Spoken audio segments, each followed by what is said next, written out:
ಆನೇಕಲ್ ತಾಲೂಕಿನ ದಾಸನಪುರ ಗ್ರಾಮದಲ್ಲಿ ಬಳ್ಳೂರು ಗ್ರಾಮ ಪಂಚಾಯಿತಿಯ 2026-27ನೇ ಸಾಲಿನ ಮೊದಲನೇ ಸುತ್ತಿನ ಗ್ರಾಮಸಭೆಯನ್ನು ಆಯೋಜಿಸಲಾಗಿತ್ತು. ಇನ್ನು ಬಳ್ಳೂರು ಗ್ರಾಮ ಪಂಚಾಯಿತಿಯ 2026-27ನೇ ಸಾಲಿನ ಮೊದಲನೇ ಸುತ್ತಿನ ಗ್ರಾಮಸಭೆಗೆ ಅಧಿಕಾರಿಗಳು ಮತ್ತು ಸ್ಥಳೀಯ ಮುಖಂಡರು ಚಾಲನೆ ನೀಡಿ ಶುಭ ಹಾರೈಸಿದರು. ಇನ್ನು ಗ್ರಾಮಸಭೆಯಲ್ಲಿ ಸಾರ್ವಜನಿಕರು ತಮ್ಮ ತಮ್ಮ ಸಮಸ್ಯೆಗಳ ಬಗ್ಗೆ ಇಲಾಖೆ ಅಧಿಕಾರಿಗಳ ಮುಂದೆ ಹೇಳಿಕೊಂಡ ದೃಶ್ಯ ಕಂಡುಬಂತು. ಹಾಗೆಯೇ ಇಲಾಖೆ ಅಧಿಕಾರಿಗಳು ಸಹ ತಮ್ಮ ತಮ್ಮ ಇಲಾಖೆಯಲ್ಲಿ ದೊರೆಯುವಂತಹ ಸೌಲಭ್ಯಗಳ ಬಗ್ಗೆ ಮಾಹಿತಿ ನೀಡಿದರು. ಇನ್ನು ಗ್ರಾಮಸಭೆಯ ಅಧ್ಯಕ್ಷತೆಯನ್ನು ಬಳ್ಳೂರು ಗ್ರಾಮ ಪಂಚಾಯಿತಿ ಆಡಳಿತಾಧಿಕಾರಿ ಎಂ ರಾಜುರವರು ವಹಿಸಿದರು. ಇನ್ನು ಗ್ರಾಮಸಭೆಯಲ್ಲಿ ಬಳ್ಳೂರು ಗ್ರಾಮ ಪಂಚಾಯಿತಿ ಪಿಡಿಒ ಕೆವಿ ಜಯರಾಮ್, ಕಾರ್ಯದರ್ಶಿ ಮಹೇಶ್ ಮತ್ತು ಗ್ರಾಮ ಪಂಚಾಯಿತಿ ಮಾಜಿ ಅಧ್ಯಕ್ಷರುಗಳು, ಮಾಜಿ ಸದಸ್ಯರುಗಳು ಹಾಗೂ ಇಲಾಖೆ ಅಧಿಕಾರಿಗಳು, ಅಂಗನವಾಡಿ ಹಾಗೂ ಆಶಾ ಕಾರ್ಯಕರ್ತೆಯರು ಮತ್ತು ಸಾರ್ವಜನಿಕರು ಮತ್ತು ಪಂಚಾಯಿತಿ ಸಿಬ್ಬಂದಿ ವರ್ಗದವರು ಭಾಗವಹಿಸಿದ್ರು.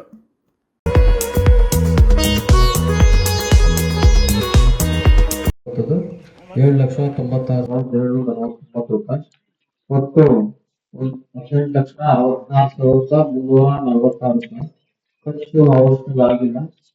ಅಷ್ಟು ಹಾಗೆ 18,64,346 ರೂಪಾಯಿ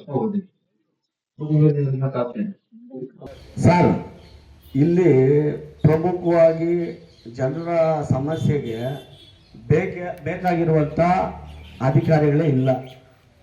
ನಾನು ಖುದ್ದಾಗಿ ಹೇಳಿದ್ದೆ, ಫುಡ್ ಆಫೀಸರ್ನ ಕರೆಸಿ KEB ಅವರು ಇರಬೇಕು ಅಂತ. KEB ಅವರು ಇದ್ದಾರೆ, ಫುಡ್ ಆಫೀಸರ್ ಇರಬೇಕು. ಅವ್ರದ್ದು ತುಂಬ ಸಮಸ್ಯೆ ಇದೆ. ಈ ವಿಚಾರದಲ್ಲಿ PDO ಗಮನಕ್ಕೂ ನಾನು ತಂದಿದ್ದೆ. ಬಟ್ ಇಲ್ಲಿ 5-6 ಇಲಾಖೆ ಬಂದಿದ್ದಾರೆ. 28 ಇಲಾಖೆಗಳಿಗೆ ನಾವು ನೋಟಿಸ್ ಕೊಟ್ಟಿದ್ದೀವಿ. ರಾಜಪ್ಪನವರೇ, ಎಷ್ಟು ಇಲಾಖೆಗೆ ನೋಟಿಸ್ ಕೊಟ್ಟಿದ್ದೀವಿ? 30 ಇಲಾಖೆಯಲ್ಲಿ 7 ಇಲಾಖೆಯವರು ಈ ಒಂದು ಗ್ರಾಮ ಸಭೆಯಲ್ಲಿ ಅಧಿಕಾರಿಗಳು ಪ್ರೆಸೆಂಟ್ ಇದ್ದಾರೆ. ಉಳಿದ 21 ಇಲಾಖೆಯಲ್ಲಿ ಯಾರೂ ಬಂದಿಲ್ಲ.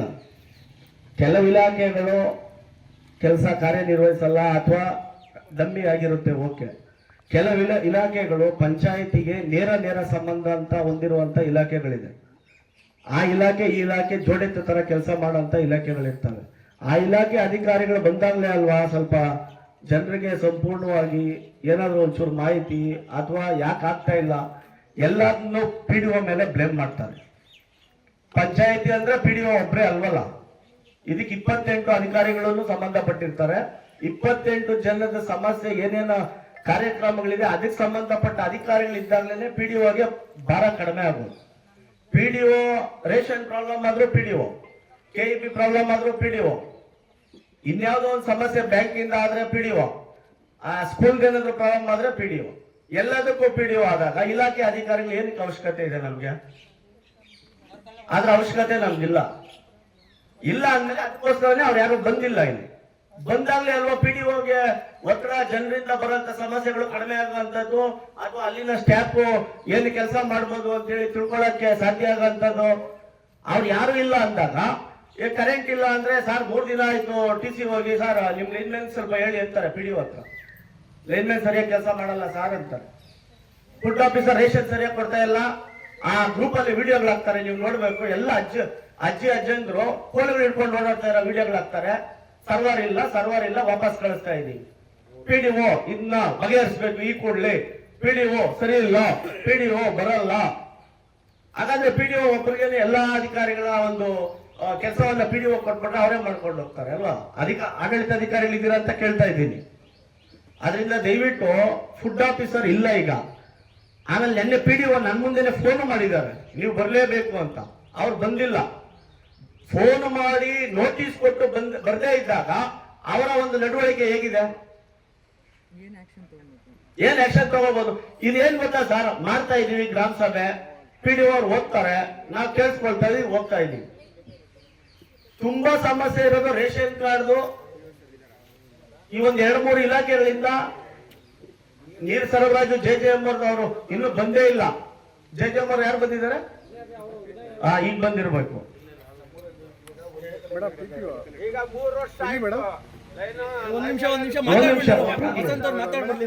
ಈಗ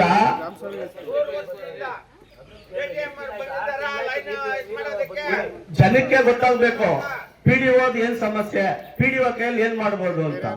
PDO ಇರುವಂತ 28 ಅಧಿಕಾರಿಗಳಿಗೂ ಜವಾಬ್ದಾರಿ ಇರುವಂತ ಪಂಚಾಯತಿನಲ್ಲಿ ಕೆಲಸ ಮಾಡ್ಬೇಕಾದ್ರೆ ಎಲ್ಲರೂ ಕೆಲಸ ಮಾಡಿದಾಗಲೇ PDO ಹೆಸರು ಬರೋದು, ಇಲ್ಲಾಂದ್ರೆ PDO ಒಬ್ಬರಿಗೆ ಬ್ಲೇಮ್ ಮಾಡ್ತಾರೆ. PDO ವಿಚಾರ ತಗೊಂಡ್ಬಂದು ಅಲ್ಲ ಅಡ್ಡ ಇಡ್ತಾರೆ. ಸ್ಕೂಲಲ್ಲಿ ಟಾಯ್ಲೆಟ್ ಹೋಗಿಲ್ಲ ಅಂದ್ರೆ PDO, ಸ್ಕೂಲಲ್ಲಿ ಯಾರಾದ್ರೂ ಆಯ ಇಲ್ಲ ಅಂದ್ರೆ PDO, ಅಥವಾ ಈಗ ಹೇಳಿದ್ರ ಸಮಸ್ಯೆಗಳು, ಈ ಸಮಸ್ಯೆಗಳಿಗೆಲ್ಲ ನೇರ ಕಾರಣ ಆಗ್ತಾ ಇರೋದು. ದಯವಿಟ್ಟು 28 ಇಲಾಖೆಗಳಲ್ಲಿ ಒಂದು 20 ಇಲಾಖೆ ಅಧಿಕಾರಿಗಳಿಲ್ಲ ಅಂದ್ರೆ ಏನಕ್ಕೆ ಸರ್ ನಾವು ಗ್ರಾಮ ಸಭೆ ಮಾಡೋದು? 7 ಜನ ಇಟ್ಕೊಂಡಿದೀವಿ ಈಗ ನಾವಲ್ಲಿ. ಆಡಳಿತ ಅಧಿಕಾರಿಗಳು ಬಿಟ್ಬಿಡಿ, ಅವ್ರ ಮಾಮೂಲಿ ಬದಲೇಬೇಕು, ಪಂಚಾಯತಿ ಅಧ್ಯಕ್ಷರಾಗಿ ಬಂದಿದ್ದಾರೆ. ಇನ್ ಮಿಕ್ಕಿದ ಇಲಾಖೆಯಲ್ಲಿ 7 ಇಲಾಖೆಯವ್ರು ಬಂದಿದ್ದಾರೆ. ಯಾರ ಹತ್ರ ಕ್ವಶನ್ ಮಾಡೋದು, ಯಾರ ಹತ್ರ ಸಾರ್ವಜನಿಕರು ದೂರನೇ ಹೇಳ್ಕೊಳ್ತಾರೆ? ಬಂದ ಪುಟ್ಟ ಹೋದ ಪುಟ್ಟ ಸಮಸ್ಯೆ ಹೇಳ್ದ ಪುಟ್ಟ, ಇಷ್ಟೇ ನಡೀತಾ ಇರೋದು. ತಾವೇಕಂದ್ರೆ ಒಬ್ಬ TP ಆಗಿದ್ದೀರಾ, ಒಬ್ಬ ಆಡಳಿತಾಧಿಕಾರಿ ಆಗಿದ್ದೀರಾ, ನಿಮ್ಗೆ ತಾಲೂಕ್ ಪಂಚಾಯತಿಯಲ್ಲೂ ಎಲ್ಲಾ ರೀತಿಯ ವ್ಯವಸ್ಥೆಗಳು ಗೊತ್ತಿದೆ. ಯಾವ ರೀತಿ ಕ್ರಮ ಕೈಗೊಳ್ಳಿ ಸರ್ ದಯವಿಟ್ಟು. ಇಲ್ಲಾಂದ್ರೆ ಇದು ಸುಮ್ನೆ ನಾವು ಕಾಟಾಚಾರ ಕೇಳಿದಾಗೆ ಸರ್ ಇದು. ಈಗ ನಂದು ಅಷ್ಟೇ ಭಾಷಣ ಮಾಡಿದ್ದೀನಿ, ಅಷ್ಟೇ ಸುಮ್ನೆ ಕೇಳಿದ್ದೀನಿ, ಪ್ರಯೋಜನ ಇಲ್ಲ. ಒಂದು ಆಕ್ಷನ್ ತಗೋಬೇಕು. ಆ PDO ಆದ್ರೂ ಒಂದೊಂದು ಅರ್ಜಿ ಕೊಡಕ್ಕಾಗಲ್ಲ. ಈ ತರ ಸಮಸ್ಯೆಗಳಿದೆ, ನೀವು ಬಂದಿಲ್ಲ, ನಾನೊಬ್ನೇ ಯಾಕೆ ಉತ್ತರ ಕೊಡ್ಬೇಕು ಅಂತ, ಅಥವಾ CEO ಒಂದು ಲೆಟರ್ ಬರೆಯಲ್ಲ ಅಂತ ಆತ್ನಿಗೆ ಹೇಳಿ ಸಾಕಾಗಿದೆ. ನಾವು ಜನ ಗಲಾಟೆ ಮಾಡ್ತಾರೆ, ಆತ್ಮ ಯಾಕೆ ತಗೊಂಡ್ಬೇಕು? ಎಲ್ಲರಿಗೂ ಅಧಿಕಾರಿಗಳೇ ಇರ್ಬೇಕಾದ್ರೆ ಆತ ಒಬ್ಬಂದೇ ಎಲ್ಲ ಸಮಸ್ಯೆಗಳನ್ನ ಆತ್ಮಿಗೆ ಕೊಟ್ಕೊಡ್ಬೇಕಲ್ವ ಎಲ್ಲ ಕೆಲಸ ಕಾರ್ಯ ಮಾಡಿಕ್ಕೆ. ನಾವು ದಯವಿಟ್ಟು ಇದನ್ನ ಸೀರಿಯಸ್ ಆಗಿ ನಾನು ತಗೋಬೇಕು. ಈಗ ಅವ್ರು ಏನಿದಾರೋ ಫುಡ್ ಆಫೀಸರ್ ಬರ್ಬೇಕು. ಗ್ರೂಪ್ ಅಲ್ಲಿ ಪ್ರತಿ ತಿಂಗಳು ಚರ್ಚೆ ಆಗ್ತಾ ಇದೆ. ಫುಡ್ದು ಪ್ರತಿ ತಿಂಗಳು ಚರ್ಚೆ ಆಗ್ತಾ ಇದೆ. ಅದು PDO ಗಮನಕ್ಕೂ ಇದೆ, ಇಲ್ಲಿರೋಂತ ಸಾರ್ವಜನಿಕರ ಗಮನಕ್ಕೂ ಇದೆ. ಅದಕ್ಕೆ ಪರಿಹಾರಕ್ಕೆ ಈಗ ಅದಕ್ಕೆ ಅವರೇ ಆನ್ಸರ್ ಮಾಡ್ಲಿ ಅಂತ ಕ್ವಶನ್ ಮಾಡಿದೀವಿ. ಅವ್ರು ಏನ್ ಆನ್ಸರ್ ಮಾಡ್ತಾರೆ ಅನ್ನೋದಕ್ಕೆ ನಾವ್ ಹೇಳ್ಬೇಕಾಗಿರೋದು. ಹೌದು, ಬರೋವರೆಗೂ ಮಾಡ್ಬೇಕಂದ್ರೆ ಸಭೆ ಜನಕ್ಕೋಸ್ಕರ ಮಾಡ್ತಾ ಇರೋದು.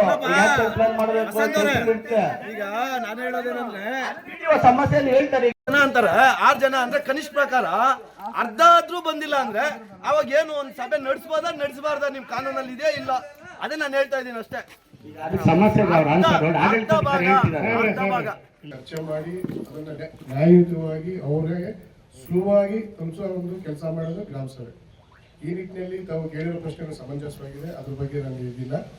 ಈಗ ಫುಡ್ದು ತುಂಬಾನೇ ಸಮಸ್ಯೆ ಇದೆ. ನಾನು ಇದನ್ನ ಕೇಳ್ಕೊಂಡಿದ್ದೀನಿ. ನಾನು ಹೋದ ವಾರ ನಮ್ಮ ಮಹಿಳಾ ಒಕ್ಕೂಟದ ಒಂದು ಸಭೆ ನಡೀತು.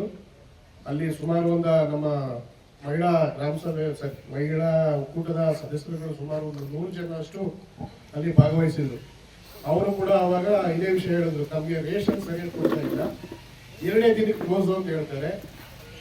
ನಾವು ಬೆಳಿಗ್ಗೆ ಕೆಲಸಕ್ಕೆ ಹೋಗ್ಬರ್ತೀವಿ ಸಾಯಂಕಾಲ, ಆದ್ರೆ ಸಾಯಂಕಾಲ ಕ್ಲೋಸ್ ಮಾಡಿರ್ತಾರೆ ಅಥವಾ ಬೆಳಿಗ್ಗೆ ಕ್ಲೋಸ್ ಮಾಡಿರ್ತಾರೆ. ನಾವು ಹೆಂಗೆ ತಗೊಳ್ಳೋದು ಅಂತೇಳಿ ಇದನ್ನ ನನಗೆ ಬಂದು ನಾನು ಅದು ನೋಟ್ ಮಾಡ್ಕೊಂಡಿದ್ದೀನಿ ಕೂಡ. ಮತ್ತೆ ಅದಾದ 2ನೇ ದಿವಸಕ್ಕೆ ನಮ್ಮ ತಾಲೂಕು ಮಟ್ಟದ ಗ್ಯಾರಂಟಿ ಯೋಜನೆಗಳ ಸಮಿತಿ ಸಭೆ ನಡೀತು. ಅವಾಗ ಫುಡ್ ಸೇರಿಸ್ತಾರೆ, ಅಲ್ಲೇ ಬಂದಿದ್ರು. ಅವ್ರು ಇರೋರು ಅವ್ರ ಗಮನಕ್ಕೆ ನಾನು ತಂದಿದ್ದೀನಿ. ಅದನ್ನ ಇಲ್ಲ ಸರ್, ಅದು ಇದೆ, ಬೇರೆ ಆಲ್ಟರ್ನೇಟ್ ಮಾಡ್ತಾ ಇದ್ದೀವಿ. ಯಾಕಂದ್ರೆ ಅಲ್ಲಿ ಜನಸಂದಣಿ ಜಾಸ್ತಿ ಇರೋದ್ರಿಂದ ಒಬ್ಬರು ಆಗ್ತಾ ಇಲ್ಲ. ಇನ್ನು ಅದು ಆಲ್ಟರ್ನೇಟ್ ಮಾಡಿ ಕ್ಲಿಯರ್ ಮಾಡ್ಕೊಡ್ತೀವಿ ಅಂತ ಹೇಳಿದ್ದಾರೆ. ಅದನ್ನ ನಾನು ಮಾಡಿಸ್ತೇನೆ, ಆ ಜವಾಬ್ದಾರಿ ನಾನು. ಇನ್ನೊಂದು, ಈಗ ಕೆಲವು ಅಧಿಕಾರಿಗಳಿಗೆ ಈಗ SIR ನಡೀತಾ ಇದೆ, ನಮಗೆ ಗೊತ್ತಿದೆ. ಕೆಲವು ಅಧಿಕಾರಿಗಳು ರೆವಿನ್ಯೂ ಇರ್ಬೋದು, ಮತ್ತೆ ಫಾರೆಸ್ಟ್ ಇರ್ಬೋದು, ಫಾರೆಸ್ಟ್ ಒಂದು ರೆಕ್ರೂಟ್ಮೆಂಟ್ ನಡೀತಾ ಇದೆ. ಅದಕ್ಕೆ ಎಲ್ಲರೂ ಡೆಪ್ಯೂಟ್ ಮಾಡ್ಬಿಟ್ಟಿದ್ದಾರೆ. ನನ್ನ ಮನೆಯಲ್ಲೂ ಕೂಡ ಇದೇ ರೀತಿ ಚರ್ಚೆ ಆಯಿತು. ಹಾಗಾಗಿ ಫಾರೆಸ್ಟ್ ಅವರು ಕೆಲವು ಅಧಿಕಾರಿಗಳು ಗೊತ್ತಿಲ್ಲ. ದಯಮಾಡಿ ಯಾರು ಬಂದಿದ್ದಾರೋ ನಿಮ್ಮ ಸಮಸ್ಯೆ ಏನಿದೆಯೋ ಇಲ್ಲಿ ಬಗೆಹರಿದ್ರೆ ಅರಿಲಿ, ಇಲ್ಲಾಂದ್ರೆ ಅದನ್ನ ನಾನು ನೋಟ್ ಮಾಡ್ಕೊಂತೀನಿ. ಸಪ್ರೇಟ್ ಆಗಿ ಒಂದ್ಸರಿ ಸಾವಿರ ಅದನ್ನೇನು ನಿಮ್ಗೆ ಏನು ಇತ್ಯರ್ಥ ಮಾಡ್ಕೊಡ್ಬೇಕು ಆ ಕೆಲಸ ಅದಾಗುತ್ತೆ. ಮೇನು ಫುಡ್ದಾಗಿದ್ದರೆ ಫುಡ್ ಕ್ಲಿಯರ್ ಮಾಡ್ತೀವಿ. ಈಗ JGM ಬಂದಿದ್ದಾರೆ, JGM ಏನಿದೋ ಅದು ಅವ್ರು ಹೇಳ್ತಾರೆ, ಉಳಿದಂತೆ ಏನು ಮಾಡಬೇಕು ಕ್ರಮ ಕೈಗೊಳ್ಳೋಣ.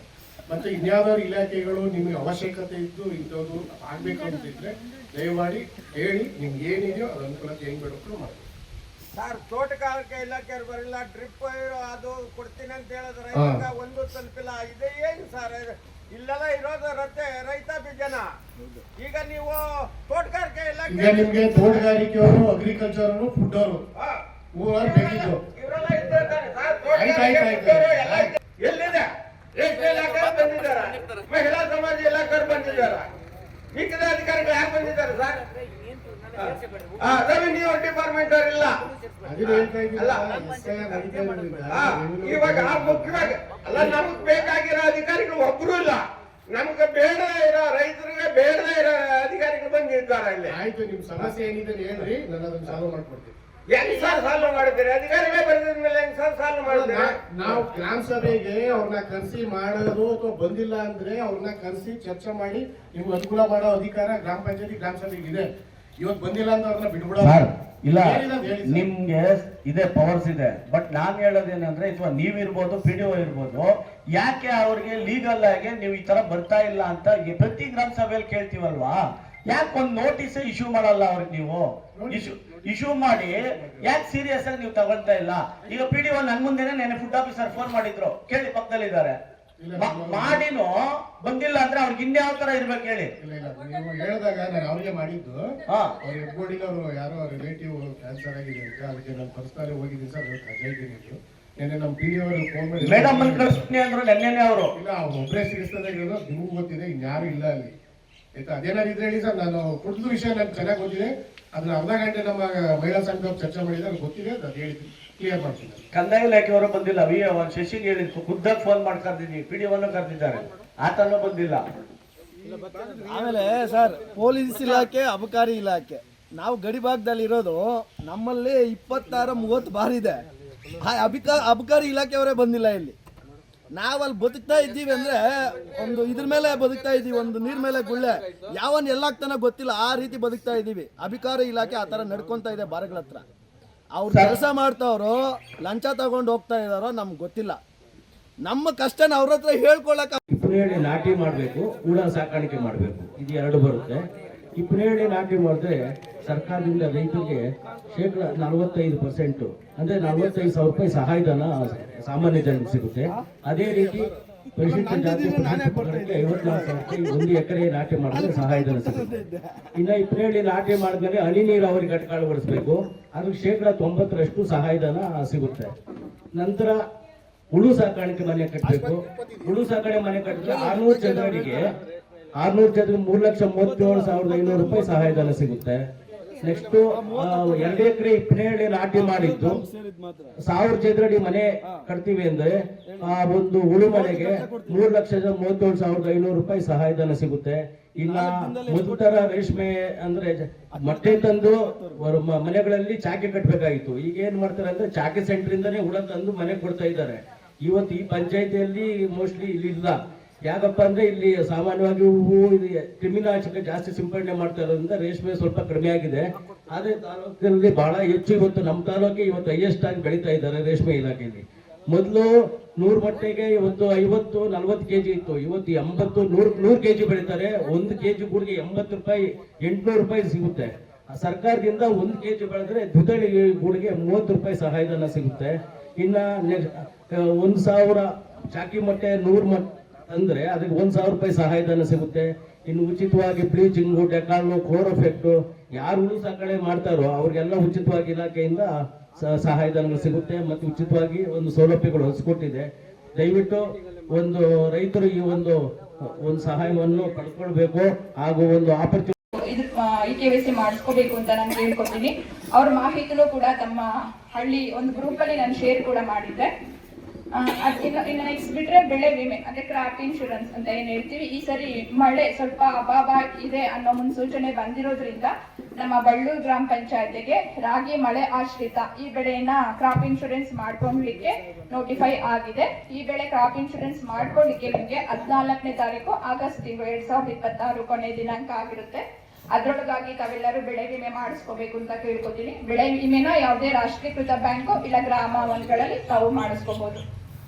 ಇನ್ನ ಕೃಷಿ ಹೊಂಡ ಯಾವ್ದು ಸವಲತ್ತು ಪಡ್ಕೋಬೇಕು ಅಂತಂದ್ರೆ ನಮ್ಮ ರೈತ ಸಂಪರ್ಕ ಕೇಂದ್ರ ಚಂದಾಪುರದಲ್ಲಿ ಅರ್ಜಿಗಳನ್ನ ಕೊಡಬೇಕು.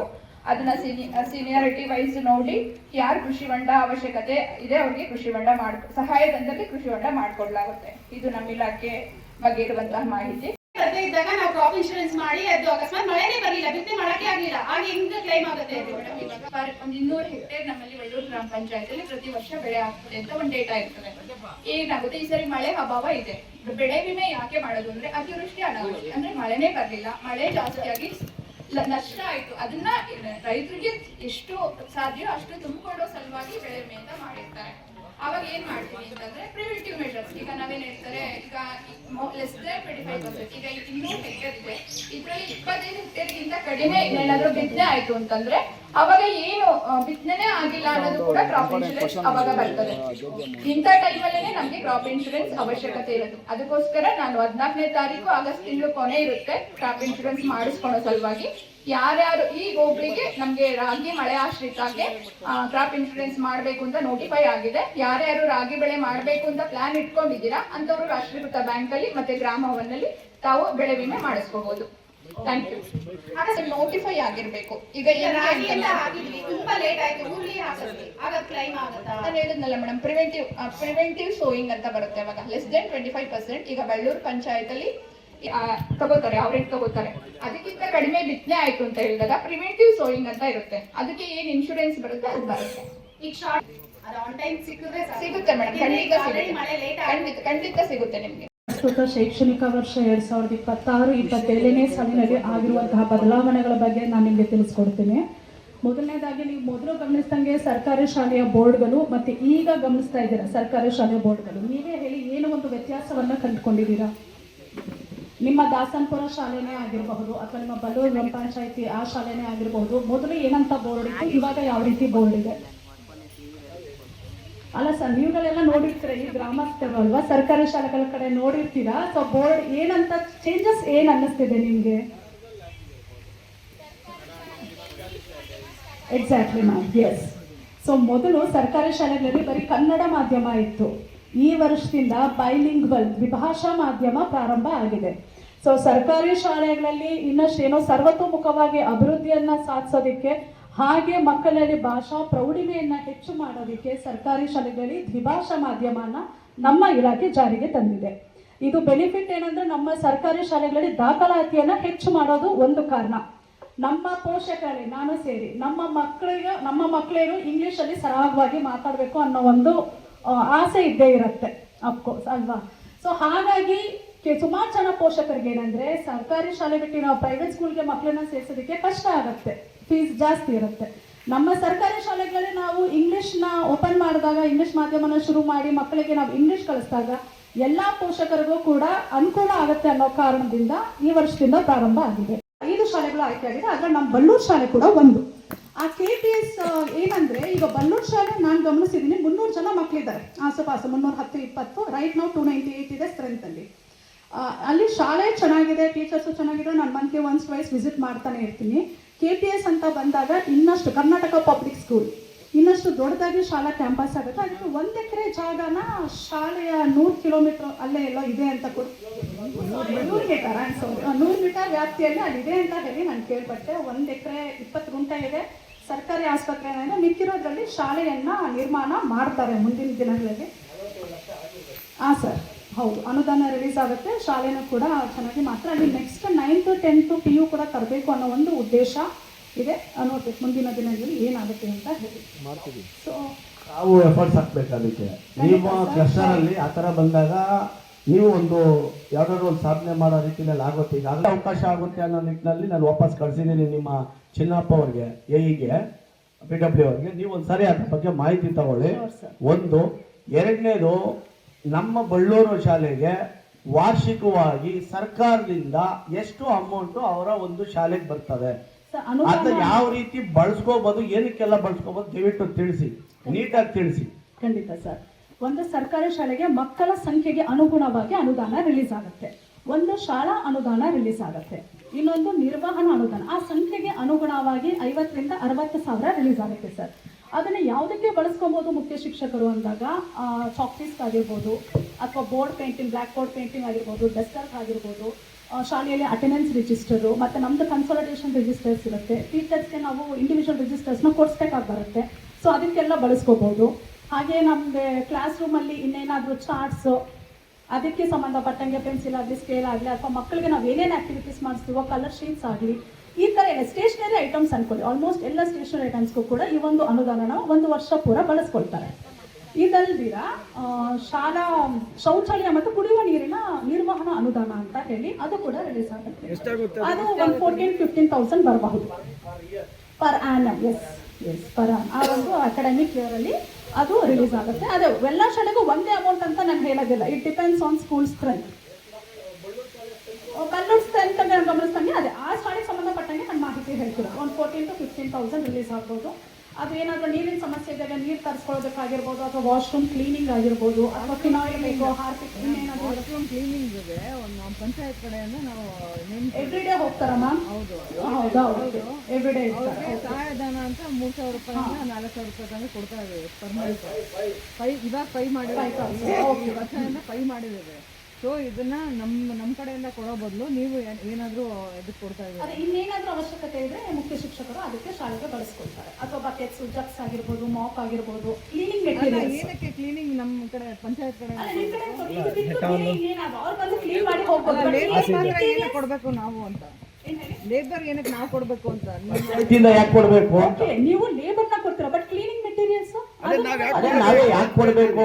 ಪಂಚಾಯತಿಂದ ಯಾಕೆ ಕೊಡ್ಬೇಕು? ನೀವೇ ಸ್ಕೂಲಿಂದಾನೇ ಸ್ಕೂಲಿಂದ ಇನ್ನೂ ನಮ್ಗೆ ಆ ರೀತಿ ಯಾವ್ದೋ ಸರ್ಕ್ಯುಲರ್ ಅಥವಾ ಆರ್ಡರ್ ಆಗ್ಲಿ ಇಲ್ಲ. ಏನಿದ್ರು ಬರೀ ಇವಾಗ ನಾನು ಹೇಳ್ದಂಗೆ LKG ಮಾತ್ರ ಒಂದು ಆಯನ್ ಕೊಡ್ತೀವಿ. ಯಾರು ಕೇಳಿಲ್ಲ ಮೇಡಮ್, ಅದಕ್ಕೆ ಮಾಡಿಲ್ಲ. ಈಗ ಕೇಳ್ತಾ ಇದ್ದಾರೆ. ಇಲ್ಲ ಸರ್, ನಾವು ಎವ್ರಿ ಮೀಟಿಂಗ್ ಅಲ್ಲಿ ನಾವು ಕೂಡ ಕೇಳ್ತೀವಿ, ಬೇಕಾಗತ್ತೆ ದೊಡ್ಡ ದೊಡ್ಡ ಶಾಲೆ. ಮೇಡಮ್ ಒಂದೇ ನಿಮಿಷ, ಗೌರ್ಮೆಂಟು ಆರ್ಡರ್ ಮಾಡಿದೆ ಎಲ್ಲ ಸರ್ಕಾರಿ ಶಾಲೆಗೆ ಶೌಚಾಲಯ ಅಂತ ಸರ್ಕಾರ ನಮ್ಗೆ ಆರ್ಡರ್ ಕೊಟ್ಟಿದೆ. ಅದರಿಂದ ನಾವು ಕೊಟ್ಟಿರೋದು ಎಲ್ಲ ಸ್ಕೂಲ್ ಇಡೀ ಕರ್ನಾಟಕ ಮುಂಚೆಯಿಂದ ಕೊಟ್ಟಿದ್ದೀವಿ, ಕೊಡೋದ್ರಲ್ಲಿ ಸಮಸ್ಯೆ ಇಲ್ಲ.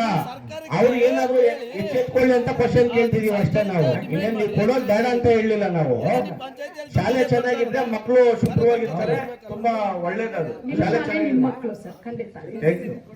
ಆಮೇಲೆ ಇನ್ನೇನಾದ್ರು ಮತ್ತೆ ಗೈರು ಹಾಜರಿ ತುಂಬಾ ಇದೆ. ದಿನ 70-80 ಮಕ್ಕಳು ಆಬ್ಸೆಂಟ್ ಇದ್ದೇ ಇರ್ತಾರೆ ಶಾಲೆಯಲ್ಲಿ. ಸೊ ಶಿಕ್ಷಕರು ಅದಕ್ಕೆ ಸಂಬಂಧಪಟ್ಟಂಗೆ ಮನೆ ಮನೆ ಭೇಟಿ ನೀಡಿ, ನಾನು ಹೇಳಿದ್ದೀನಿ ಮನೆ ಭೇಟಿ ಮಾಡ್ತಾರೆ, ಅಲ್ಲಿ ಅಕ್ಕಪಕ್ಕ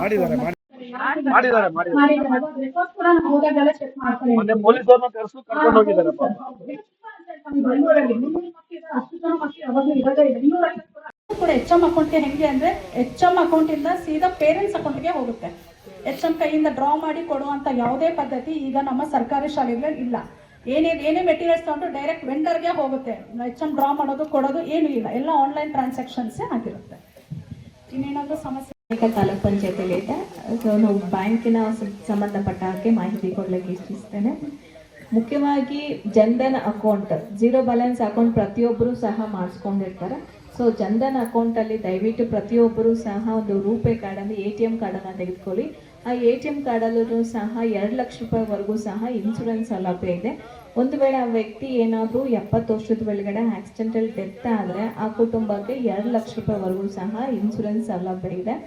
ಮತ್ತು ಹಾಗೆ ಒಂದು ಕೇಂದ್ರ ಸರ್ಕಾರದಿಂದ ಮತ್ತು ಯೋಜನೆ ಆಗಿರುವಂತಹ ಇನ್ಶೂರೆನ್ಸ್ ವಿಮೆ ಜಿಲ್ಲಾ ಪಂಚಾಯತಿ ಹಾಗೂ ತಾಲೂಕ್ ಪಂಚಾಯತಿಯಿಂದನೂ ಸಹ ನಾವು ಲಾಸ್ಟ್ ಟೈಮ್ ಸಹ ಒಂದು ಇನ್ಶೂರೆನ್ಸ್ ಕ್ಯಾಂಪನ್ನು ಸಹ ಮಾಡಿದ್ವಿ. ಏನ್ ಮಾಡ್ತಾರೆ, ಅವ್ರ ಅಕ್ನಾಲೆಜ್ಮೆಂಟ್ ಏನಾದ್ರು ಕೊಡೋ ತರ ಮಾಡ್ಬೇಕು. ಅಕೌಂಟ್ ಪಾಸ್ಬುಕ್ ಎಂಟ್ರಿ ಕೊಡಲ್ಲ, PhonePe Google Pay use ಮಾಡ್ತಿರೋದ್ರಿಂದ ಅವ್ರ ಹತ್ರ ಯಾವುದೇ ರೀತಿ ಅಕ್ನಾಲೆಜ್ಮೆಂಟ್ ಇರಲ್ಲ. ಲಾಸ್ಟ್ ಅಲ್ಲಿ ಹೋಗಿ ಅವ್ರು ಎಂಟ್ರಿ ಕೇಳಿದ್ರೆ ಇಲ್ಲ ಆಗ್ಲಿಲ್ಲ ಅಂತ ಹೇಳ್ತಾರೆ. ಅದರಿಂದ ಏನಾದ್ರು ಅಕ್ನಾಲೆಜ್ಮೆಂಟ್ ಕೊಡೋ ತರ ಮಾಡಿ ಮೇಡಮ್, ಇನ್ಶೂರೆನ್ಸ್ ಸ್ಕೀಮ್ಗೆ ಹೋಗ್ತಿದ್ದಾರೆ, ಅವ್ರಿಗೆ ಕೊಡ್ತಾರೆ. ಓಲ್ಡ್ ಅಕೌಂಟ್ ಆಲ್ರೆಡಿ ಇರೋಂತವರಿಗೆ ಮೆಸೇಜ್ ಬಂದ್ರೆ ಸಾಕು. ಅದ್ರ ಬಗ್ಗೆ ಅವೇರ್ನೆಸ್ ಕೂಡ ಅಲ್ಲಿ ಬ್ಯಾಂಕ್ ಹೋಗ್ಬೇಕು, ಹೇಗೆ ಕ್ಲೈಮ್ ಮಾಡ್ಕೋಬೇಕು ಅಂತ ನೀವು ಹೇಳೋದೇ ಇಲ್ಲ. ಅವ್ರಿಗೆ ಗೊತ್ತಿರಲ್ಲ. ಒಂದ್ 2-3 ತಿಂಗಳಾದ್ಮೇಲೆ ಹೋದ್ರೆ ಅಲ್ಲಿ ಏನು ಪ್ರೊಸೆಸ್ ಆಗಲ್ಲ. 1 ತಿಂಗಳೊಳಗಡೆ. ಸೊ ಹಾಗಾಗಿ ಅವರು ಆಕ್ಸಿಡೆಂಟಲ್ ಡೆತ್ ಆಗಲಿ ಅಥವಾ ನಾರ್ಮಲ್ ಡೆತ್ ಆಗಲಿ, ಆಕ್ಸಿಡೆಂಟಲ್ ಡೆತ್ ಆದರೆ FIR ಕಾಪಿ ಎಲ್ಲನೂ ಸಹ ಇರುತ್ತೆ. ಸೊ ಮೆಡಿಕಲ್ ರಿಪೋರ್ಟು, ಯಾರು ನಾಮಿನಿ ಇರ್ತಾರೆ ಅವ್ರ Aadhaar card, bank book xerox ಎಲ್ಲನೂ ಸಹ ತೆಗೆದುಕೊಂಡು ಹೋಗಿ ಬ್ಯಾಂಕಿಗೆ ಸಬ್ಮಿಟ್ ಮಾಡಬೇಕು. ಇನ್ ಕೇಸ್ ಏನಾದರೂ ನಾರ್ಮಲ್ ಡೆತ್ ಆದರೆ death certificate, Aadhaar card, PAN card ಇಷ್ಟು ಸಹ ತೆಗೆದುಕೊಂಡು ಹೋಗಿ 45 ಡೇಸ್ ಒಳಗಡೆ ಬ್ಯಾಂಕಿಗೆ ಸಬ್ಮಿಟ್ ಮಾಡಬೇಕು. ಸೊ ಹಾಗಾಗಿ ಗ್ರಾಮಸ್ಥರಲ್ಲಿ ಏನು ವಿನಂತಿ ಅಂತಂದ್ರೆ, ಊರಲ್ಲಿ ಯಾರೇ ಒಂದು ವೇಳೆ ಡೆತ್ ಆದ್ರೂ ಸಹ ಅವರು ಒಂದು ಬ್ಯಾಂಕ್ ಅಕೌಂಟನ್ನು ಚೆಕ್ ಮಾಡಿಸಿ. ಯಾಕಂದ್ರೆ ಚೆಕ್ ಮಾಡಿಸಿ ಒಂದು ವೇಳೆ ಇನ್ಶೂರೆನ್ಸ್ ಕಟ್ ಆಗಿದ್ರೆ ಅವ್ರಿಗೆ ಇನ್ಶೂರೆನ್ಸ್ ಅಮೌಂಟು ಕ್ಲೈಮ್ ಆಗಿ ಬರುತ್ತೆ. ಹೌದು ಸರ್, ನಾನು ಇಂಜಿನಿಯರ್ಗೆ ಕೇಳ್ತಾ ಇದ್ದೀನಿ ಸರ್. ನಮ್ಗೆ ಯಾಕಂದ್ರೆ ಕಾಂಟ್ರಾಕ್ಟ್ ಅವನು ತಿಳ್ಕೊಂಡು ಎಲ್ಲ ಬಿದ್ದವನೇ. ಅವನು ಕೇಳಕ್ ನಮ್ಗೆ ಅಧಿಕಾರ ಇಲ್ಲ ಸರ್. ಅವನ ಮೇಲೆ ಅಧಿಕಾರ ಇಲ್ಲ ಸರ್. ನಮ್ಗೆ ಮಾದೇವಪ್ಪ ಸರ್ ಇದ್ರು, ಅಂದವ್ರಿಗೂ ರಿಪ್ಲೈ ಮಾಡ್ತಾ ಇದ್ರು, ಫೋನ್ ತೆಗಿತಾ ಇದ್ರು, ಮಾತಾಡ್ತಾ ಇದ್ವಿ. ಆಮೇಲೆ ನಮ್ಗೆ ರೆಸ್ಪಾನ್ಸ್ ಇಲ್ಲ. ನೀವು ಹೊಸದಾಗಿ ಬಂದಿದ್ದೀರ ಅಂತ ಗೊತ್ತಾಯ್ತು, ನಮ್ಗೆ ಪರಿಚಯ ಇಲ್ಲ. ನಾನು PDO ಕೈಯಿಂದ ಮಾಡಿಸಿದ್ದೀನಿ ಸರ್. ಈಗ 5 ಊರಲ್ಲಿ ಕೆಲಸ ಆಗಿದೆಯಲ್ವಾ ಸರ್, ನಿಮ್ಗೆ ಏನ್ ಎಷ್ಟು ಕೆಲಸ ಆಗಿದೆ ಅಂತ ಗೊತ್ತು ಸರ್ ನಿಮ್ಗೆ? ನಿಮ್ಮ ನಾಲೆಜ್ಗೆ ನಿಮ್ಮ ಅವರು ಕಾಂಟ್ರಾಕ್ಟರ್ ಎಷ್ಟು ಪಡ್ಕೊಂಡಿದ್ದೀರಾ ಸರ್? ಎಷ್ಟು ಕೆಲಸ ಆಗಿದೆ 5 ಊರಲ್ಲಿ ನಿಮ್ JGM ಕೆಲಸ ಅಂತ? ಯಾವ್ಯಾವ ಊರಲ್ಲಿ ಎಷ್ಟು ಕೆಲಸ ಮುಗಿದಿದೆ, ಇನ್ನು ಎಷ್ಟು ಮುಗಿಬೇಕು, ಎಷ್ಟು % ಇದೆಯೋ ಅಂತ ಎಷ್ಟು ಗೊತ್ತಾಗಿದೆ ಸರ್ ನಿಮ್ಗೆ? ಇವಾಗ ಒಂದೊಂದು ಊರಿಂದನೇ ಸ್ಟಾರ್ಟ್ ಹಾ, ಹೇಳಿ ಮಾಡಿ ಸರ್. ಕೊಡ್ಲಿಪುರದಲ್ಲಿ ಎಲ್ಲ ಕೆಲಸ ಮುಗ್ದಿದೆ. Okay sir. ಬೆಸ್ಕಾಂ ಕೆಲಸ ಒಂದು ಪೆಂಡಿಂಗ್ ಇದೆ. Okay sir. ಅದು ಬಿಟ್ರೆ ನಿಮ್ಮ ದಾಸನ್ಪುರ ಇಲ್ಲೇಣ ಒಂದ್ ನಿಮಿಷ ಹೇಳ್ಬಿಡ್ಲಿ, ಮಾತಾಡ್ತೀನಿ ಅಣ್ಣ ಪ್ಲೀಸ್, ಎರಡೇ ನಿಮಿಷ ಅಣ್ಣ ಪ್ಲೀಸ್. ಅಣ್ಣ ಮಹೇಶ್, ಎಲ್ಲಾರನ್ನೂ ಕೇಳ್ತೀನಿ, ದಯವಿಟ್ಟು ಎರಡೆರಡು ನಿಮಿಷ ಅವಕಾಶ ಕೊಡಿ ನನಗೆ. ಅವ್ರು ಕೇಳಿ ಮಾತಾಡ್ಬೇಡಿ, ಸಾರ್ ಮಾತಾಡ್ಲಿ, ಆಮೇಲೆ ಮಾತಾಡ್ತೀನಿ. ಅದಕ್ಕೋಸ್ಕರ ನಾನು ಇಷ್ಟೊತ್ತು ವೆಯ್ಟ್ ಮಾಡ್ತಾ ಇದ್ದೀನಿ. ಓಕೆ ಸರ್, ಮಾತಾಡಿ. ನೆಕ್ಸ್ಟ್ ದಾಸನ್ಪುರದಲ್ಲಿ ಇವಾಗ ಕೆಲವೊಂದು ಲಿಂಕ್ಸ್ ಮಾಡಿಲ್ಲ ಅಂತ ಹೇಳಿದ್ರು. ಸೊ ಅದನ್ನ ಇವಾಗ ಮಾಡ್ತಿದ್ದಾರೆ. ಸೊ ಅದನ್ನ ಬಿಟ್ರೆ ಇನ್ನ ಬೆಸ್ಕಾಂ ಒಂದು ಪೆಂಡಿಂಗ್ ಇದೆ. 2 ಬೋರ್ವೆಲ್ ಹಾಕಿದ್ದಾರೆ, ಅದು ಬೆಸ್ಕಾಂ ಪೆಂಡಿಂಗ್ ಇದೆ. ಅದು ಬಿಟ್ರೆ ನಿಮ್ಗೆ ಹಳ್ಳಿಲಿ ಅರ್ಗರ್ಜಲ್ ಮಾಡಿದ್ರು ಮುಂಚೆನೆ, ಬಟ್ ಅದು ಏನು ಸಮಸ್ಯೆ ಆಗಿ ನೀರ್ನ ಬಿಡ್ತಿಲ್ಲ ಅನ್ನೋ ವಿಚಾರ ಗೊತ್ತಾಗಿದೆ. ಅದ್ ಬಿಟ್ರೆ ಹರೇಹಳ್ಳಿಲಿ ಊರೊಳಗಡೆ ಎಲ್ಲ ಕಂಪ್ಲೀಟ್ ಆಗಿದೆ. ಮೇನ್ ರೋಡ್ ಅಲ್ಲೂ ಕೂಡ ಕಂಪ್ಲೀಟ್ ಮಾಡಿದ್ರು, ಬಟ್ ಅದನ್ನ ರೋಡ್ ಮಾಡುವಂತ ಸಂದರ್ಭದಲ್ಲಿ ಅದನ್ನ ಕಿತ್ತಾಕಿದ್ದಾರೆ ಅನ್ನೋ ವಿಷಯ ಗೊತ್ತಾಗಿದೆ. ಅದ್ ಬಿಟ್ರೆ ಬಳ್ಳೂರಲ್ಲಿ ಇನ್ನ ಕಂಪ್ಲೀಟ್ ಆಗ್ಬೇಕಾಗಿದೆ. ಬೋರ್ವೆಲ್ಸ್ ಇವಾಗ ಹಾಕಿದ್ದಾರೆ, ಅದಕ್ಕೆ ರೇಸಿಂಗ್ ಲೈನ್ ಮಾಡ್ಬೇಕಾಗಿದೆ, ಅದಕ್ಕೆ ಬೆಸ್ಕಾಂ ಪೆಂಡಿಂಗ್ ಇದೆ.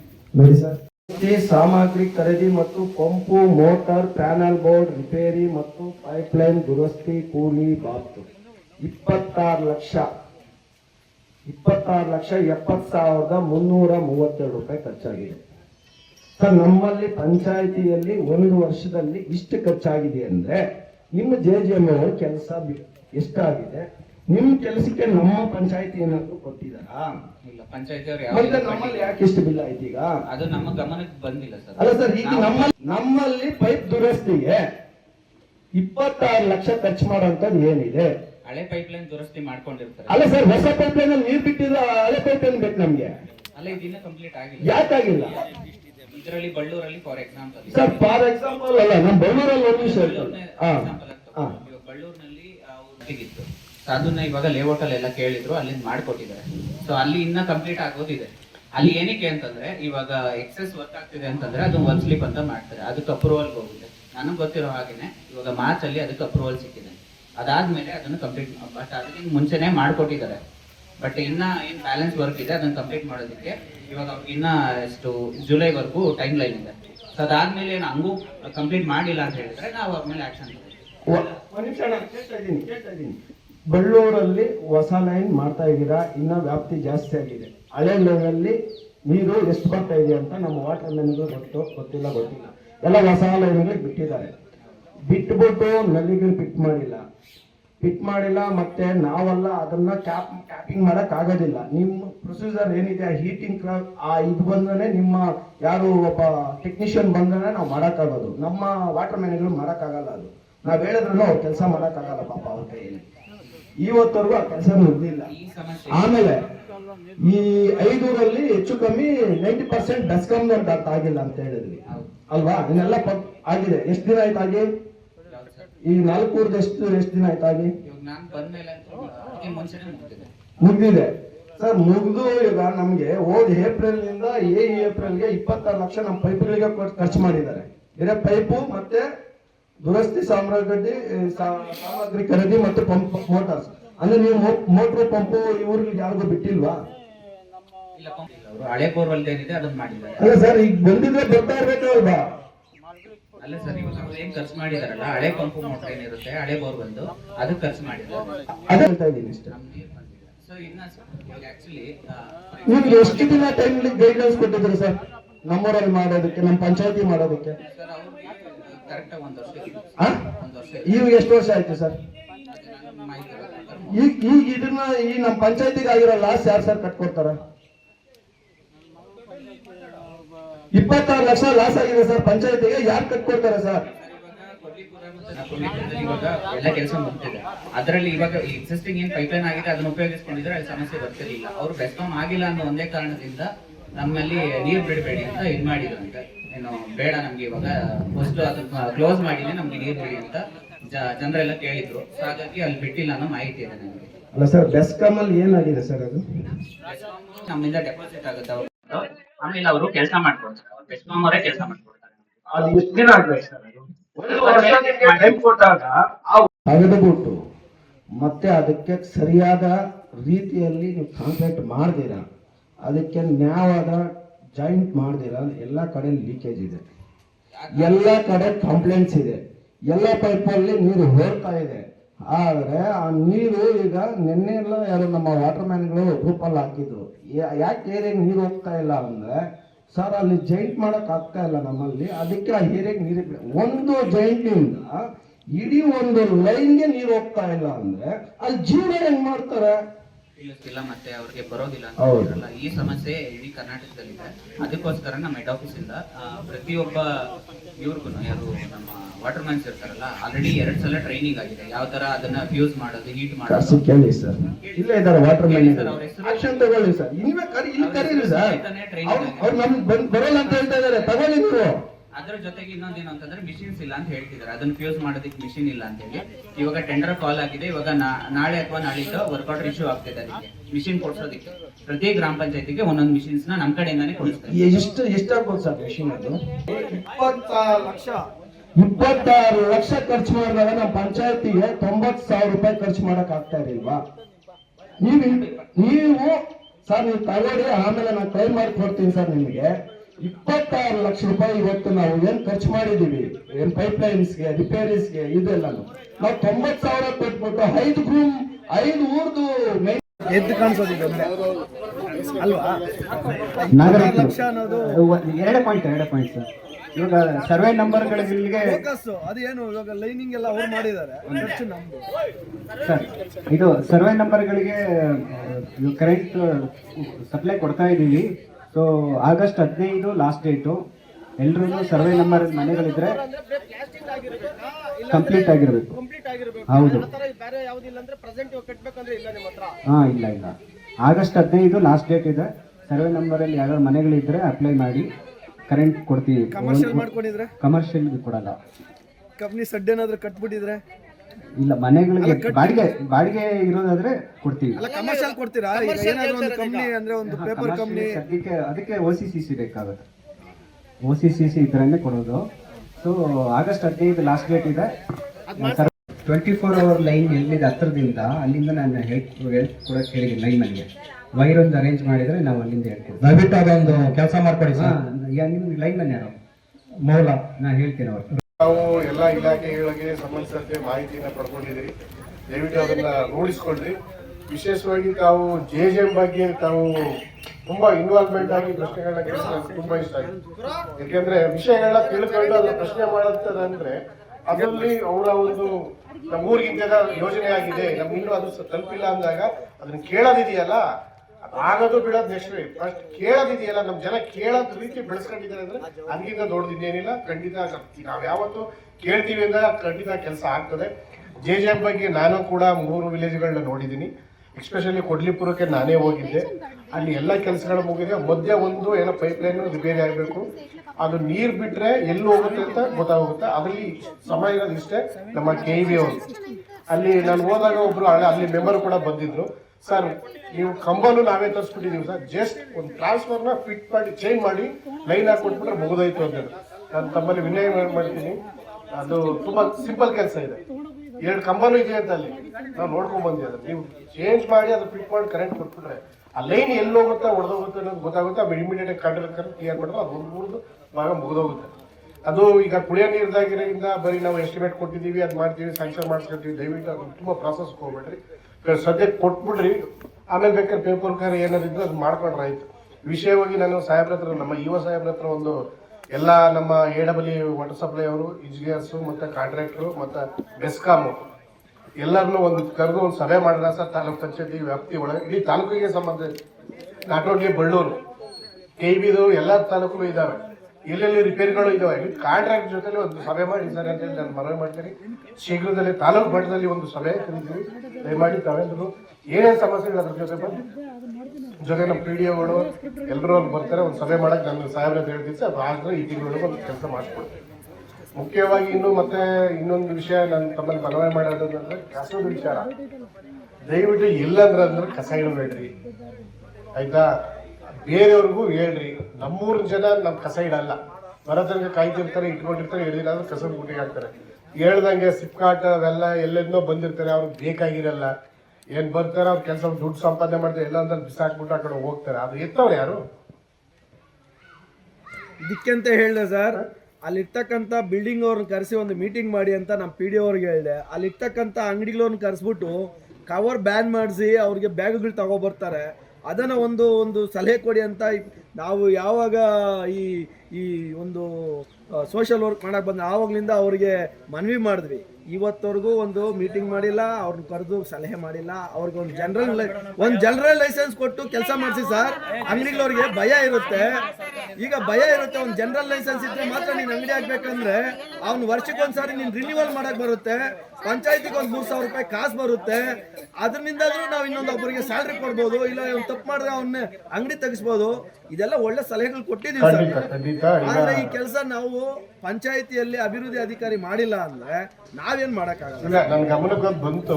ನಾನು ಅದಕ್ಕೆ ವಿಷಯ ಪ್ರಸ್ತಾಪ ಮಾಡಿದ್ದು. ಈಗ ಇನ್ನೊಂದ್ರಲ್ಲಿ ವಿದೌಟ್ ಲೈಸೆನ್ಸ್ ಇಲ್ಲ ಅವ್ನು ಹಾಕೊಂಡು ಏನೋ ಮಾಡ್ಕೊಂಡು ಹೋಗ್ತಿರ್ತಾರೆ. ಅದಕ್ಕೆ ಅವ್ನ ಜವಾಬ್ದಾರಿ ಫಿಕ್ಸ್ ಮಾಡಿ ಇಲ್ಲ ನೀವೇ ಹೌದು ಸರ್, ಪಂಚಾಯತಿ ಕಡೆಯಿಂದ ಸರ್ 1,000, 1,500, 2,000 ರೂಪಾಯಿ ಫಿಕ್ಸ್ ಮಾಡಿ ಸರ್.